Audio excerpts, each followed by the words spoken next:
বহুদিন আগের কথা, কত বছর আমরা জানি না।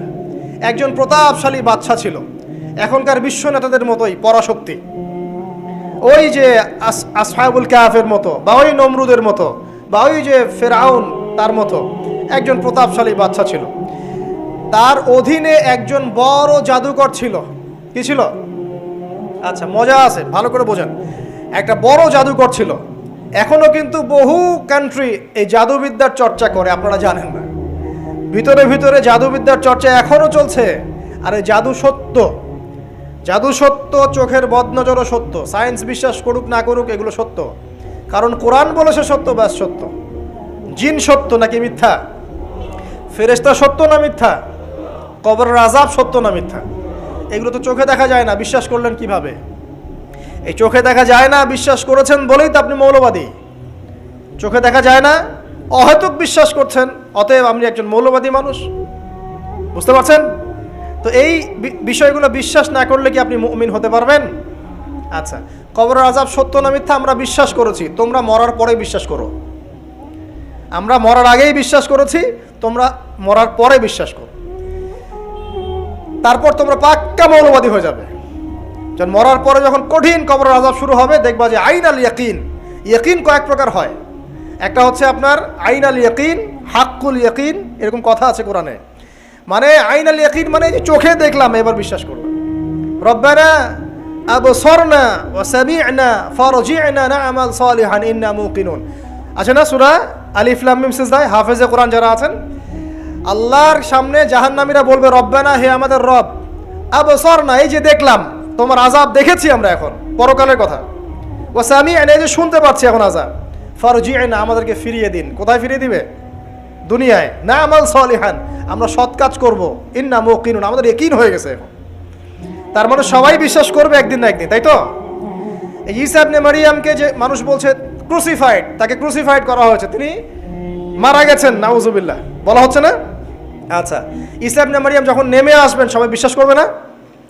সূরা মাইদায় এই জন্যই বলা হচ্ছে যে ঈসা ইবনে মারইয়ামকে যখন পাঠানো হবে, একজন আহলে কিতাব বাকি থাকবে না যে তার প্রতি ঈমান নিয়ে আনবে না। এমন একজন মানুষ তখন খুঁজে পাওয়া যাবে না যে তার প্রতি ঈমান আনবে না আহলে কিতাবদের মধ্যে। ঈসা ইবনে মারইয়ামকে ক্রুসিফিকশন করা হয় নাই। ঈসা ইবনে মারইয়ামকে আল্লাহ রাব্বুল আলামিন তার কাছে উঠিয়ে নিয়েছেন। আর যে আল্লাহ পুরো মহাবিশ্ব চালাতে পারেন, সে একজন মানুষকে উঠাতেই পারেন। এটার এমন কি বিষয় যে আল্লাহ রাব্বুল আলামিন আপনার দেহের মধ্যে রূহ রেখে দিয়েছেন, যার হুকুমে বের হয়ে চলে যাবে, সে আল্লাহ রাব্বুল আলামিন রাসূল সাল্লাল্লাহু আলাইহি ওয়াসাল্লামকে মেরাজে উঠিয়েও নিতে পারেন। সিম্পল। এটা অবিশ্বাস করার কি আছে? আসুন সামনে যাই। এখানে যে বিষয়টা, যে বহুদিন আগে এরকম প্রতাপশালী বাদশার অধীনে একজন জাদুকর ছিল। এই জাদুকরের যখন বয়সটা বুড়ো হয়ে গেল, তখন সে তার ওই বাদশাকে বলছে যে আমার তো বয়স শেষ, আমার এই বিশাল জ্ঞানগুলো কি করব? আমাকে একজন বালক এনে দিন, যেই বালককে আমি এসব জাদুবিদ্যা শিখিয়ে দিব। ওই যেরকম ছোট বাচ্চাদের মধ্যে একজন। তো এরকম একটা ফুটফুটে সুন্দর বাচ্চাকে খুঁজে বের করা হলো, যে বাচ্চাটা বিচক্ষণ। একে নিয়ে আসা হলো জাদুকরের কাছে।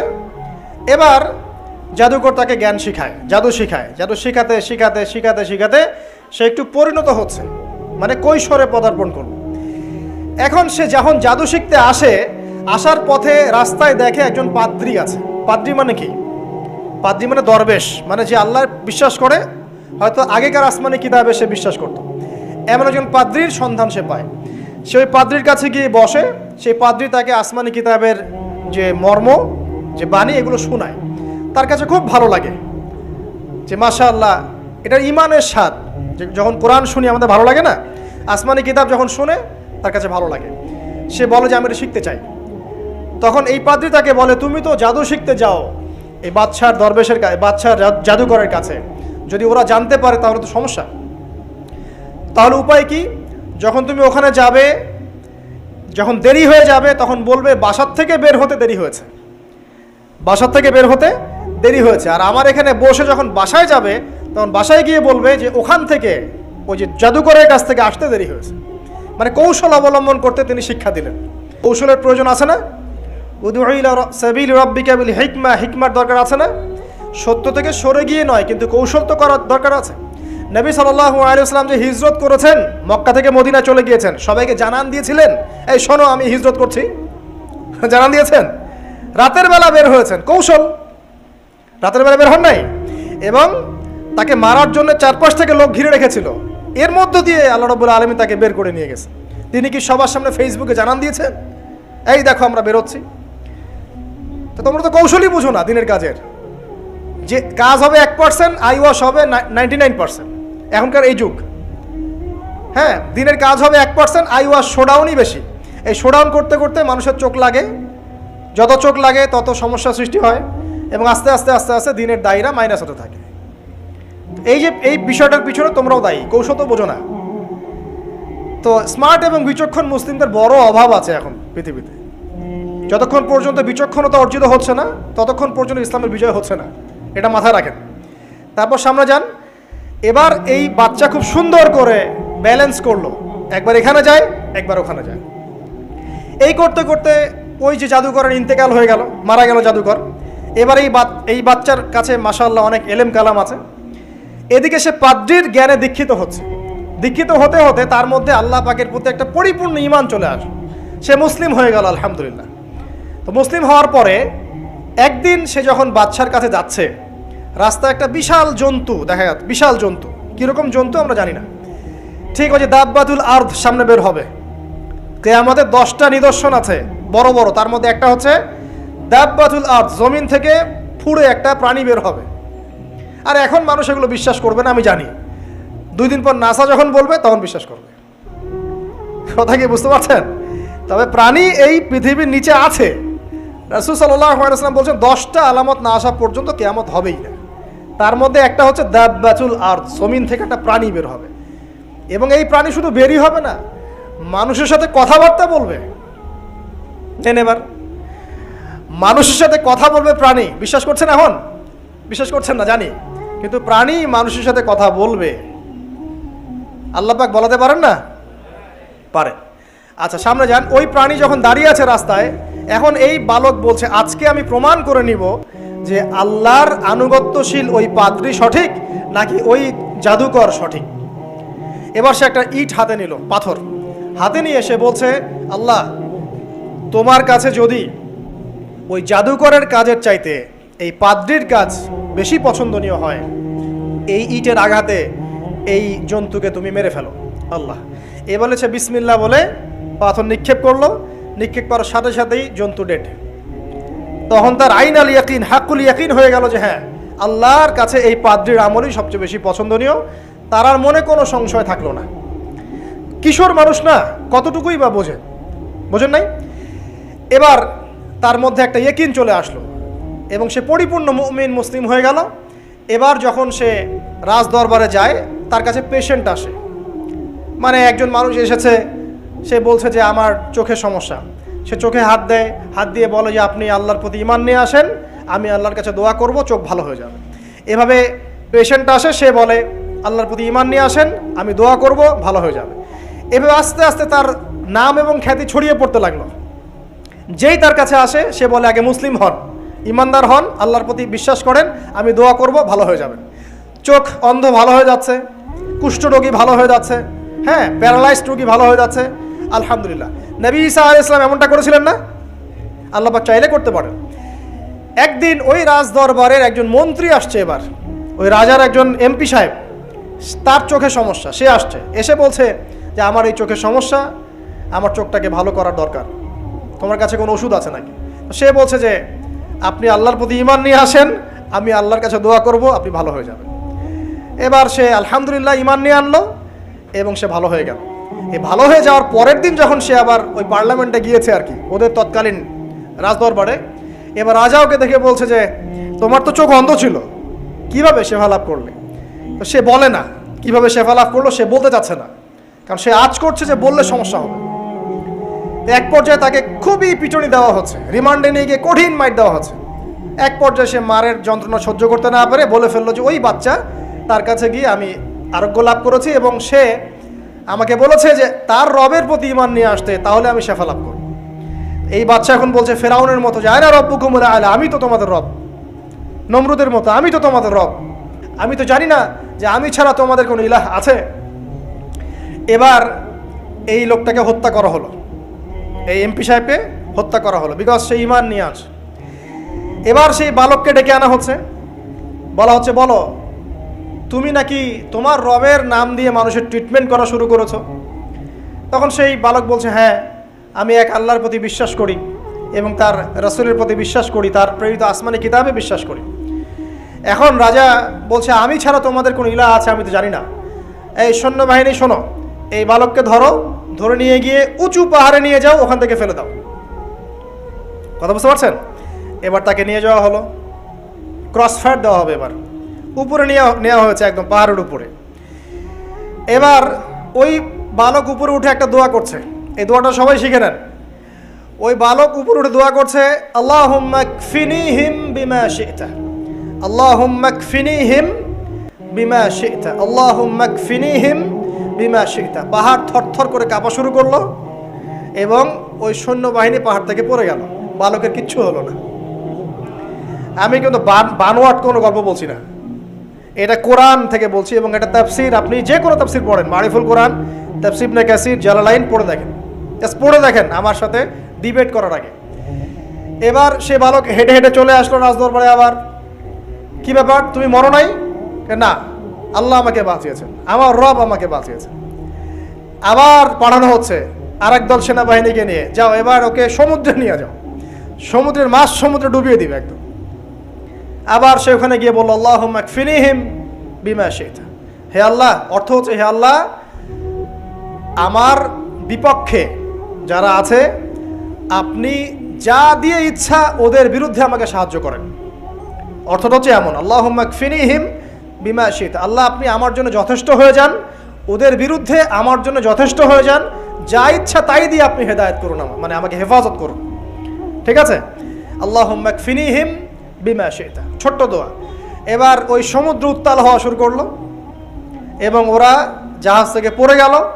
এই বাচ্চা সেফলি আবার চলে আসলো রাজদরবারে, বিশ্বাস করছেন না? চলে আসলো। এবার আসার পরে বলছে শোনেন, আমাকে এভাবে মারতে পারবেন না, আমাকে এইভাবে মারা যাবে না, আমি আপনাদেরকে বলে দিচ্ছি কিভাবে আপনি আমাকে মারতে পারবেন। তো বাচ্চা বলছে কিভাবে মারতে পারবো বলো। তখন সেই বাচ্চাটা বলছে যে আপনি সমস্ত এলাকার মানুষকে এক জায়গায় জড়ো করবেন, মানে পুরো নেশনের যত মানুষ সবাইকে একটা মাঠে নিয়ে আসবেন, মাঠের মাঝখানে একটা গাছ রোপণ করবেন বা একটা কিছু স্তম্ভ নির্মাণ করবেন, সেখানে আমাকে বেঁধে ফেলবেন। বেঁধে ফেলার পরে আমার এই ধনুক থেকে একটা তীর বের করবেন, তীর বের করে আপনি নিজ হাতে এই তীরটাকে নিশানা দিবেন, দিয়ে বলবেন বিসমিল্লাহ আল্লাহর নামে, বিসমিল্লাহ আল্লাহর নামে, বিসমিল্লাহি রব্বি হাযাল গোলাম বলে ছুড়বেন। অর্থ হচ্ছে আমি এই রবের, আমি এই বাচ্চার রব, আমি এই বাচ্চার রব আল্লাহর নামে তীর ছুড়লাম, এটা বলে তীরটা নিক্ষেপ করবেন, তাহলে আমি মরবো, তার আগে মরবো না। কথা কি বুঝতে পারছি? এবার তাই করা হলো, সমস্ত এলাকার মানুষকে এখানে জড়ো করা হলো। কথাটা ভালো করে বোঝেন, সমস্ত এলাকার মানুষ মানে কি ওই এলাকার সব মানুষ, মানে মুমিন কাফের যে আছে সবগুলাকে একত্রিত করা হলো। করার পরে বাচ্চাটাকে এভাবে একটা জায়গায় বেঁধে দেওয়া হয়েছে, খেজুর গাছে, তাফসীরে এসেছে খেজুর গাছে। এবার সে এখান থেকে তীর বের করে বাচ্চা বলছে বিসমিল্লাহি রব্বি হাযাল গোলাম, নিক্ষেপ করলো। তীরটা ঠিক, আল্লাহ পাকের দৃষ্টি দেখেন এত সূক্ষ্ম, ওইটাই বর্ণনা করেছেন।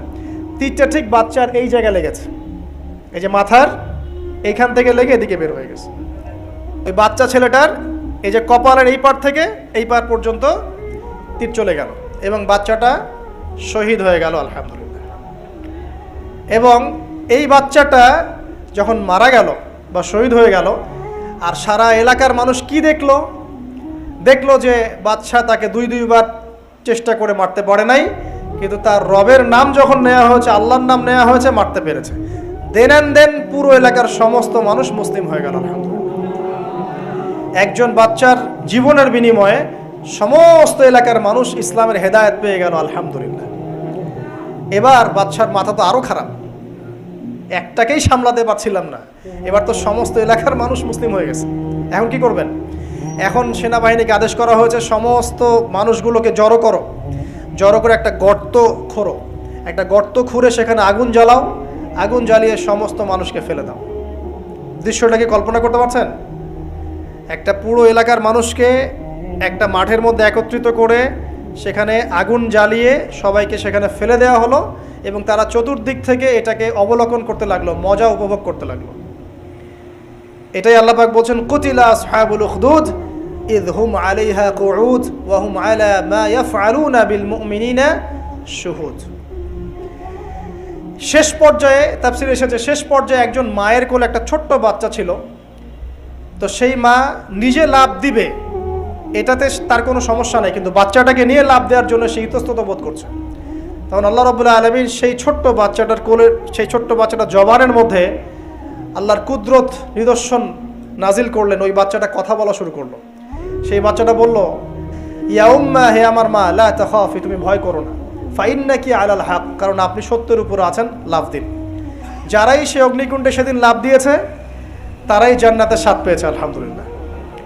এই হলো আসহাবুল উখদুদের ঘটনা, যেটা আল্লাহ রাব্বুল আলামিন সূরা বুরুজের মধ্যে বলেছেন। এখানে একটাই শিক্ষণীয় বিষয়, ঈমান এর শক্তি। একজন ছোট্ট বালকের মধ্য দিয়ে কিভাবে আল্লাহ রাব্বুল আলামিন পুরো নেশনকে হেদায়েত করতে পারেন, এবং আল্লাহ রাব্বুল আলামিন সমস্ত পরিকল্পনার উপরে মহা পরিকল্পনাকারী, এবং আল্লাহ সুবহানাহু ওয়া তাআলা তাদেরকে চিরস্মরণীয় করে রেখেছেন কোরআনের পাতায়। কিয়ামত পর্যন্ত মানুষ এই ঘটনা পড়বে, তাদের থেকে শিক্ষা গ্রহণ করবে না? তা আল্লাহ রাব্বুল আলামিন সবচেয়ে বেশি স্মার্ট না আমরা সবচেয়ে বেশি স্মার্ট? এরপরে আল্লাহ রাব্বুল আলামিন বলছেন যে তারা ঈমান আনা ছাড়া অন্য কোনো অপরাধ করে নাই। এই মুমিন যারা ছিল, আগুনে লাফ দিয়েছে, এদের কি কোনো অপরাধ ছিল? এদের কোনো অপরাধ ছিল? কি অপরাধ ছিল? তারা শুধুমাত্র কি ছিল? মুমিন ছিল। ঈমান আনার ফলে তাদের এই পরিণতি হয়েছে। তাদেরকে অগ্নিকুণ্ডে লাফ দিতে তারা বাধ্য হয়েছে। যারা দিয়েছে তারা কি জান্নাতি না জাহান্নামী? জান্নাতি। ওই যে বালক যে একা দৃষ্টান্ত স্থাপন করে গেল এবং পুরো নেশনকে হেদায়েত দিয়ে গেল, এই বালক সফল না ব্যর্থ? আল্লাহ রাব্বুল আলামিন যদি চান তাহলে এরকম একজন দুইজন মানুষকে দিয়েও পুরো নেশনকে হেদায়েত করাতে পারেন। এবং যেটা হয়ে গেছে আগে সেটা এই যুগেও সম্ভব না? শুধু সম্ভবই না, বরং আপনাদের চোখের সামনে এটা হয়েছেও, কিন্তু আপনারা সেটা বুঝতে পারেন নাই। আপনাদের চোখের সামনে যুগের পর যুগ এমন ঘটনা ঘটেছেও, কিন্তু আপনারা হয়তো বুঝতে পারেন নাই, ধরতে পারেন নাই। আল্লাহ রাব্বুল আলামিন এমন মানুষদেরকে দিয়ে পুরো নেশনকে হেদায়েত করেন। কিছু মানুষকে আল্লাহ পাক পরীক্ষায় ফেলেন, তাদের মধ্য দিয়ে আল্লাহ পুরো নেশনকে হেদায়েত করতে পারেন, আলহামদুলিল্লাহ। আসহাবুল উখদুদের এই বাচ্চার মধ্যে আমাদের সবার জন্য নিদর্শন আছে। আল্লাহ পাক আমাদের সবাইকে প্রকৃত ঈমানদার হওয়ার তৌফিক দান করুন, বেশি বেশি আমলে সালেহ করার তৌফিক দান করুন, ঈমানের উপর দৃঢ় থাকার তৌফিক এনায়েত করুন, এবং দৃষ্টান্ত স্থাপন করার তৌফিক দান করুন, এবং যে কোনো রকম দৃশ্য অদৃশ্যের বিপদ আপদ বালা মুসিবতের বিপক্ষে আল্লাহ পাকই যেন যথেষ্ট হয়ে যান, আমিন।